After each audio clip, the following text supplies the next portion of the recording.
નૂતન દિવાળીનું સાંભળ્યું, જન્મ હા. જયંતિ, ગુરુ પૂર્ણિમા, પણ નૂતન વર્ષ માટે આપ હા હા, બહુ સરસ. આ દિવસ બહુ ભવ્ય હોય છે. આપણે દર વર્ષે દાદા ભગવાન આ દિવસે સવારે 5 વાગે ઉઠી જતા અને અમે બધા આપતા પુત્રો એ દાદાને વાતની હશે, તૈયાર મને કરતા. ખબર ના પડી. એટલે કેમ કઈ રીતે ચાલુ જ થઈ ગયું?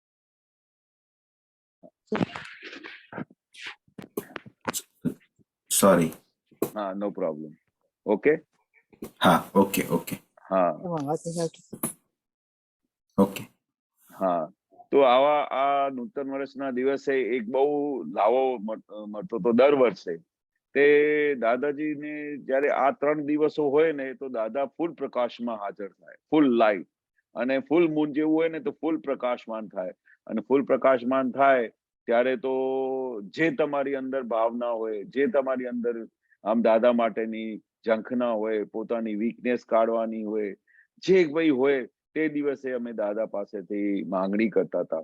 તો સવારનું ટાઈમ હોય, સવારે 5 વાગ્યાથી દાદાની તૈયારી થતી હોય, તે વખતે દાદાની કન્ટિન્યુઅસ સવારે મોડામાં વિધિઓ ચાલતી હોય અને કોઈની સાથે દાદા વાત ના કરે, બસ આમ જ બધું તૈયારીમાં લાગ્યા હોય કે જલ્દી તૈયાર થઈ જઈએ તો બહાર તો બધી દાદાને દેખાઈ જ આવે કે બધા ક્યાં ક્યાંથી ગામડે ગામે. તે જમાનામાં તો હજુ બહુ વધારે મહાત્માઓ થયા નહોતા, પણ 500, 1000, 1500, 2000 મહાત્મા જેવા તો આવી જ જતા હતા દર્શન કરવા. અને સવારથી દર્શન ચાલુ થાય ને તો 5 વાગ્યાથી દાદા અડધો પોણા કલાકમાં તૈયાર થઈ જાય તો 6 વાગ્યાથી લાઈન ચાલુ થાય. અને લાઈન ચાલુ થાય પછી તો દાદા ને બધા અહીંયા પગથી લઈ અંગૂઠા લઈને અહીંયા કંધા સુધી બધા લોકો 12 13 જણા લાગી જાય. અને દાદા બધા લોકો દાદાને હાથ ચડાવે અને એ જ દાદા પ્રસાદી વિધિ આપતા પુત્રો કાઢીને દરેક મહાત્માના ગળામાં નાખે અને એ પ્રસાદી લઈને જાય. અને જ્યારે આ દાદા વિધિ કરે ને ત્યારે દાદા એમની આંખોમાં જે આશીર્વાદ આપતા હતા તે એમની અંદર જ્યારે વિધિ કરતા હોય ને તો બધા મહાત્માઓ જાત જાતનું દાદા પાસેથી માંગે અને દાદા પાસેથી જે વસ્તુ માંગે એ તે દિવસે મળી જાય. કારણ કે તે દિવસે દાદા ફૂલ લાઇટમાં, ફૂલ લાઇટ એટલે ફૂલ પ્રકાશ, સાક્ષાત પરમાત્મા આખું 24 તીર્થંકરના ભેરા સ્વરૂપ જ્યારે હાજર હોય તો ખાલી એમને જોતાની સાથે કામ થઈ જાય. એટલે દાદા કહેતા બી હતા કે તમને ખબર નહીં આ જ્ઞાની પુરુષ એટલે શું, કે આમ ખાલી અડે ને તો એનું કામ થઈ જાય. તો અમે તો દાદાની બધી વિધિઓમાં લાગે બધા, તો બધા 12 જણાની વિધિ કરતા કરતા કરતા ઠેઠ રાત્રે 11 વાગ્યા સુધી દાદાની વિધિ ચાલતી. અને 11 વાગ્યા સુધી વિધિ ચાલે ને તો તમે વિચાર કરો, વચ્ચે હાર્ડલી થોડી વાર માટે દાદા જમ્યા હોય અને ફરી લાઈન ચાલુ થઈ જાય. તો એ વખતે દાદાનું જે મેં જોયું કે કેમ કરીને લોકોને આ સુખ પ્રાપ્ત થાય, કેમ કરીને લોકોને દાદાનું દર્શન થાય, કેમ કરીને લોકોને દાદાની આશીર્વાદ મળે, જેથી કરીને એ મોક્ષની તૈયારી થઈ જાય મહાત્માઓની. એ દાદાનું જે જબરજસ્ત ભાવ હતું એ દેખાતું. પોતાની બોડીમાં અને પોતાને શરીરનું કોઈ બી વિચાર માત્ર બી ના હોય, કારણ કે એ તો શરીરમાં રહેતા બી નહોતા. એમ પટેલથી કાયમ છૂટા રહેતા હતા. દાદા કહેતા હતા કે અમે સેકન્ડે એમ પટેલમાં આવ્યા નથી. એટલે કેવું હશે? તો એ વખતે તો દાદાને યાદ બી ના આવે. અમે દાદાને કે દાદા આમાં થોડી વાર જમી લો ને, પણ એમને ના હોય. બસ કેમ કરીને પણ એક બી મહાત્મા છૂટી ના જાય એ દાદાનું લક્ષ્ય. એટલે કન્ટિન્યુટીમાં જ્યારે રાત્રે બી જ્યારે સુવાનું ટાઈમ થતું હોય ને ત્યારે છેલ્લામાં છેલ્લા કોઈ મોડેથી બી આવેલા હોય ને તો બી એની વિધિ કરી નાખે.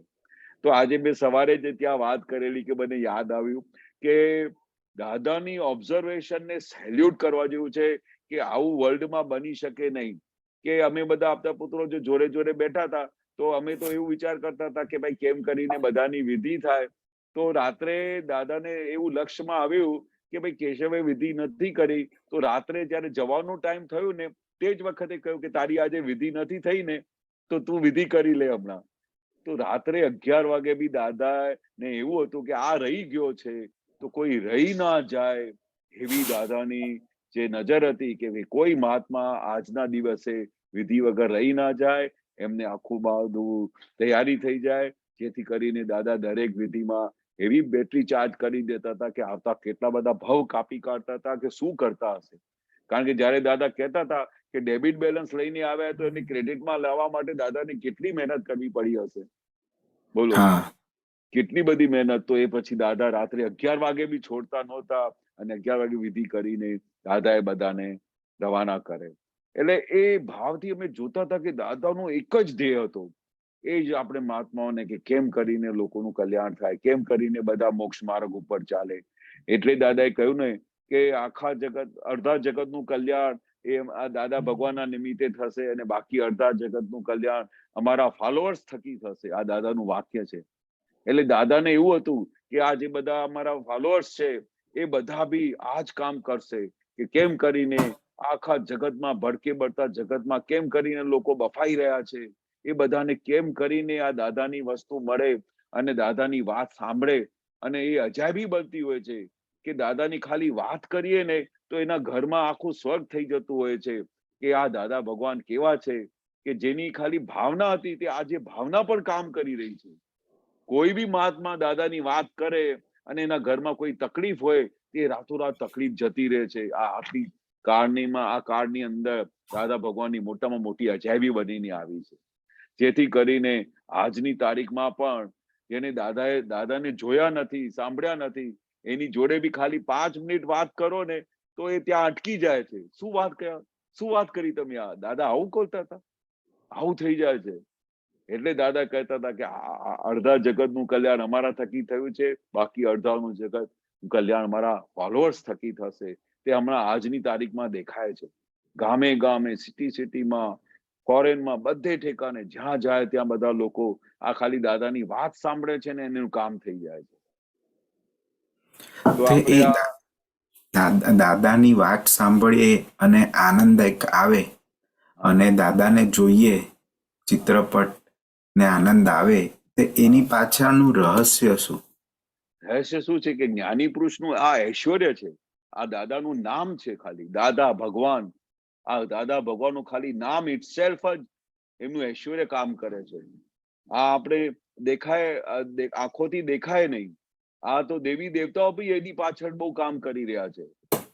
દાદા ભગવાનનું ચિત્રપટ એ દાદાએ કહેતા બી હતા કે જયારે બી આ સિમંદર સ્વામી અને દાદા ભગવાનનું ફોટો ઘર ઘરમાં પહોંચી જશે ત્યારે સમજજો કે આખા જગતનું કલ્યાણ થઈ ગયું હશે. એટલે દાદાને એ હતું કે દાદાનું જે આ બુખારબંધ જે દેખાય છે ફોટોમાં, એટલું બધું એની અંદર આખું રહસ્ય છે કે દાદાનું આખું જે એપિયરન્સ અને આ બધું જે છે એને જોતાની સાથે લોકો આમ અટકી જતા હોય છે. અમારા ઘરમાં આમ મોટી બધી લાંબી મૂર્તિ છે દાદા ભગવાનની, તો ત્યારે ખાલી અંદર એન્ટર કરે ને તો અમારી સાથે તો પછી વાત કરે, પણ પેલા ત્યાં આમ સ્તબ્ધ થઈ જતા હોય છે. સ્તબ્ધ એટલે સ્ટેન્ડ સ્ટીલ. હવે એમને કઈ ઓળખતા નથી એ કોણ છે, કઈ ગુરુ હશે કે એવું હશે નોર્મલી, પણ એ દાદાની ફોટોગ્રાફીમાં એટલી બધી અટ્રેક્શન છે કે આમ માણસ સ્તબ્ધ થઈ જતું હોય છે. અને પછી ના છૂટકે બી એને પૂછવું પડે છે કે આ કોણ છે. પછી અમે એમને કહીએ કે આ તો સાક્ષાત પરમાત્મા થઈને ગયા અને આજે બી હાજર છે. કે શું વાત કરો છો કે એની પ્રેઝન્સ આજે બી છે? મેં કહ્યું 100% પ્રેઝન્સ છે. અને એટલે અમે અનુભવ કરી રહ્યા છે. અને જયારે તમારે આ હાથમાં લાગશે અને કનેક્શન મળશે ને તો તમને બી એવું થશે કે દાદા ક્યાંય ગયા નથી, અહીંયા જ હાજર છે. કે આવું પ્રતાપ છે દાદા ભગવાનનું. હા, એટલે આ જેવી રીતે કૃષ્ણ ભગવાન થઈ ગયા અને આવતી 24મીના તીર્થંકર થવાના છે, તો આજે પણ લોકો કેવી રીતે કૃષ્ણ ભગવાનને યાદ કરે છે, કેવી રીતે એની ભજના કરે છે, એવી રીતે આ દાદા ભગવાનની ભજના આજે ચાલી રહી છે. ખૂબ સુંદર. તો આપણે દાદા ભગવાન નૂતન વર્ષ માટે મહાત્માઓને શું કહેતા? ત્યારે નૂતન વર્ષ કે ન્યૂ યર કઈ બી કહીએ તો ન્યૂ યર આમ અહીંયા આમ એવું કહેવાય કે રેઝોલ્યુશન લો તમે એક આમ નવા વર્ષે. એમાં દાદા ભગવાન કશા બી માટે કઈ? હા, ઘણી વખતે દાદા કહેતા હતા કે જ્ઞાની પુરુષ ચાહે સો કરી શકે. એ દાદાનું વાક્ય હતું. અને પછી આ દિવસે તો દાદા વાતે નહોતા કરતા કશું, પણ આની બેકગ્રાઉન્ડમાં જ્યાં સુધી દાદાનો આ દિવસ આવે તે દિવસ પહેલા તો દાદા બધાને સામેથી બોલાવીને કહેતા હતા કે તમે આવજો. તમને છે ને આ દિવસે આપણે આ દાદાનું નૂતન વર્ષ છે, આપણે અહીંયા બધા દર્શન કરવા આવે છે, અમે બહુ સારી વિધિ થાય છે, તે દિવસે તમે જરૂર આવજો. કારણ કે દાદાને ખબર હતી કે એ દિવસે ફૂલ પ્રકાશમાં દાદા ખાલી દરેકની આમ ટપલી મારે ને તો એનું કામ થઈ જાય. એટલે આપણે રિઝોલ્યુશનમાં એક વસ્તુ રાખવાની કે ભાઈ જે દાદાએ જોયું છે આત્મા, જે દાદાએ આત્મા પ્રાપ્ત કર્યું અને એ છૂટાપણામાં રહેતા હતા, તે રિઝોલ્યુશનમાં એક જ વસ્તુ રાખવાની કે દાદા ભગવાન, આપે જેવી રીતે જુદાપણું રહેતું હતું, છૂટાપણું રહેતું હતું, અને આપે જેવી રીતે આ જીવન જીવી ગયા એક મિસાલ બનીને, એવું અમારું જીવન થવું જોઈએ. અમારું વ્યવહારમાં આ નિરંતર અમને 5 આજ્ઞામાં રહેવાય એવી આ દાદા ભગવાન શક્તિ આવે. કારણ કે દાદા કહેતા હતા કે આ વિજ્ઞાન મળ્યા પછી હવે કશું જ નથી, સંયોગો છે અને શુદ્ધાત્મા છે, બીજું કશું છે જ નહીં. આ 5 આજ્ઞા તમારે જો રહેશે તો આ 5 આજ્ઞામાં રહેશો, કશું કરવાની જરૂર નથી. આ 5 આજ્ઞા ઇટસેલ્ફ જ તમને 1-2 અવતારમાં મોક્ષે લઈ જશે. હવે તમારે તો અમે દાદા પાસેથી નિરંતર એક જ વસ્તુ માંગતા હતા કે હે દાદા ભગવાન, આપે જે વસ્તુ અમને આપી છે એનું અમે પ્રોટેક્શન કરીએ. જે અમને શુદ્ધાત્મા અમારી અંદર પ્રગટ કરાવ્યા છે એ શુદ્ધાત્માને જે આપણે પ્રોટેક્ટ કરવા માટે શું દાદાએ આપ્યું કે આ તમારી અંદર જે શુદ્ધાત્મા છે એને પ્રોટેક્શન કેવી રીતે મળશે કે જો તમે 5 આજ્ઞામાં રહો તો. અને દાદા આ 5 આજ્ઞા પર બહુ કોન્સન્ટ્રેટ કરતા હતા, બહુ કોન્સન્ટ્રેટ. કારણ જાણતા હતા કે આ સિવાય આ મોક્ષ થવાનું જ નથી. એટલે આપણે આ દાદાની જે વારે ઘડીએ એક હન્ટિંગ કરતા હતા, એક મેસેજ આપતા હતા કે આમ કેમ કરીને તમે આ આજ્ઞામાં રહેશો તો 1-2 અવતારમાં મોક્ષે જતા રહેશો, તે આપણે આજ્ઞામાં રહીએ. એ બહુ મોટામાં મોટું રિઝોલ્યુશન છે. બીજું, દાદાના પ્રસંગોમાં જે દાદાના પ્રસંગો થઈ ગયા છે, જેવી રીતે આ દિવસે દાદાની બહુ મોટામાં મોટી સાયન્સ બહાર ખુલ્લી પડી. જે વખતે અમે દાદાને સવારે 5 વાગ્યાથી લઈને 11 વાગ્યા સુધી અમે જોયું કે દાદા કેવી રીતે બધાની વિધિઓ કરતા હતા, અને 1000-1500 મહાત્માઓ સવારથી લઈને વિધિ કરી નાખેલી. તે દિવસે રાત્રે 11 ના ટાઈમે દાદાએ કહ્યું ચાલો હવે બધા જાઓ, ટાઈમ થઈ ગયું છે. હવે બહુ આજે ઘણી બધી વિધિઓ થઈ ને, આવું પૂછ્યું. હા દાદા, બહુ વિધિઓ થઈ, આજે થોડું થાક લાગ્યું છે. શું કહ્યું દાદાએ? આજે થોડું થાક લાગ્યું છે. એ વાક્ય બોલીને દાદાએ ને આમ સહજ રીતે, તો અમે બી બોલીએ કે થાક લાગ્યું છે, આમ સહજ રીતે બોલીને પછી દાદાએ કહ્યું ચાલો જાઓ બધા, 11 વાગી ગયા છે, જાઓ બધા ઘરે જાઓ, સુઈ જાઓ. તમે બધા દાદાને જય સદાન કરીને નીકળ્યા. દાદા સુઈ ગયા રાત્રે, અને રાત્રે સુઈ ગયા પછી જયારે સવારે ઉઠ્યા ને, ત્યારે દાદાએ બધાને બોલાવીને વાત કરી કે ગઈકાલે મને આખી રાત એટલો થાક લાગ્યો કે વાત જ ના પૂછો. આખી રાત મારી થાકમાં ગયું છે અને ઊંઘ જ નહીં આવી. તે પછી દાદાએ વાત કરી કે દાદા શું કરતા હતા, આખું પૃથ્થકરણ કરે કે આ કયા કારણસર થયું. તો દાદાએ પછી વાત કરી કે હા, ગઈકાલે રાત્રે 11-11:30 જયારે અમે કહ્યું કે તમે જાઓ, આજે થોડું થાક લાગ્યું છે. આખા લાઈફમાં દાદા પહેલી વખત આ વાક્ય બોલ્યા હતા, અને છેલ્લી વખત.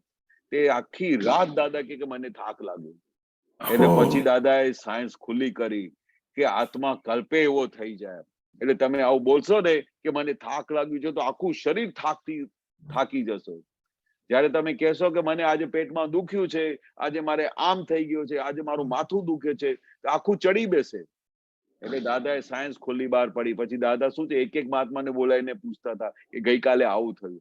પછી દાદાએ સાયન્સ ખુલ્લી કરી કે આત્મા કલ્પે એવો થઈ જાય. એટલે એક બી વાક્ય તમારે બોલો ને, એ નોંધારું વાક્ય બોલવાનું નહીં. બરોબર? આ એમ પટેલ છૂટા રહીને વાત કરો, એમ પટેલને થાક લાગ્યો છે, પણ મને થાક લાગ્યો, હું બીમાર પડી ગયો, મને તકલીફ થઈ છે, આ એક વાક્ય બી બોલશો તો તમારા માથા પર ચડી બેસશે, અને એવા જ તમે થઈ જશો. અને બેકગ્રાઉન્ડમાં દાદાએ ખુલ્લું કર્યું કે આ તબિયત બગડે છે, કે થાક લાગે છે, કે આપણે કઈ એક્સિડન્ટ થઈ ગયો તો પેલો ફ્રેક્ચર થઈ ગયો. દાદા કે જે વખતથી આ બધું થાય છે ત્યારથી જ સાંધવાનું ચાલુ થઈ જાય છે.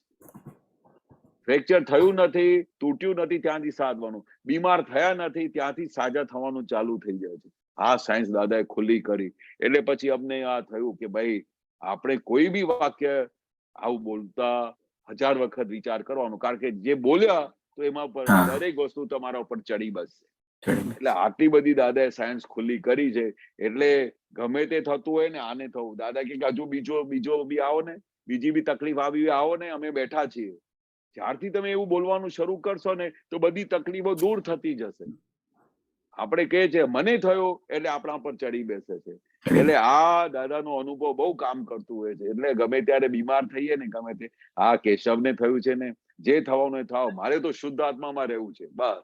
આવું બોલ્યા ને, એની સાથે બધું જતું રહે છે. આ દાદાનું અનુભવ બહુ કામ કરે છે. खूब सुंदर, खूब सुंदर. जय सच्चिदानंद. જય સચ્ચિદાનંદ. જય સચ્ચિદાનંદ. જય સચ્ચિદાનંદ. આપણે કેશવાનજી તમે અક્ષય કાકા એક મિનિટ હા.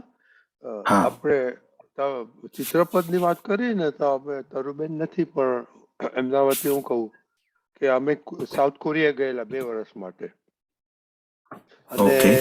સાથે ચિત્રપટ દાદાનું ખબર છે એક આટલું મોટું છે ખાલી ઓલમોસ્ટ फेस. ફેસ ફેસ વાળું છે. છે હા. તો એ લઈને ગયેલા અને પછી અમારે થોડી ફ્રેન્ડશિપ થઈ આજુબાજુ નેબર સાથે અને એમાં એક જોઈન કરીને